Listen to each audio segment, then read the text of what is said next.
Welcome. In this video, we will learn how to encrypt an MS Word document with a password in a few quick steps. First, open the Microsoft Word document you want to encrypt on your computer. Next, you're going to click on the File menu in the top right corner. Then, select the Info tab and click on the Protect Document button.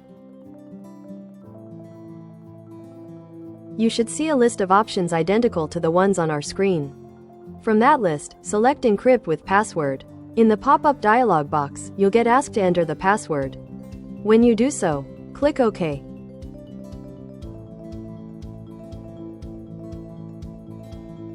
Re-enter the password once again and confirm with the OK button. Microsoft Word will indicate that the document is now protected. Then you must save your file to keep it encrypted. You can verify if the document is protected with your password by reopening it later.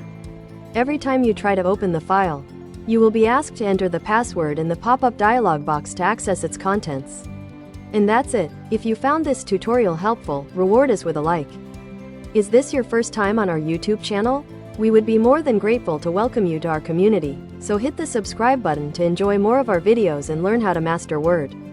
Also, we would be pleased if we could receive feedback, so leave us a comment below.